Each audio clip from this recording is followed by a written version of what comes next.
Allah bizi bu ayın qədrini bilməyə, dəyərləndirməyə müvəffəq eləsin. Allah bizi bu 3 ayın feyzindən, bərəkətindən, rəhmətindən binəsib eləməsin. İlahi, əllərimizi naumid qaytarma. Amin deyən dilləri lal öldürmə. Öz evin ziyarətin, Peyğəmbər, Əhl-i Beyt ziyarətin bütün arzusunda olanlara bu cəmə qismət elə. Bu il Kərbəla ziyarətini bütün arzusunda olanlara bu cəmə qismət elə.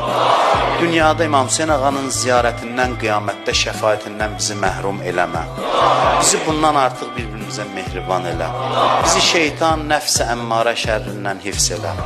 Kimlər ki bizdən dua istəyiblər, iltiması dua deyiblər, hamısının hacətlərini rəva elə.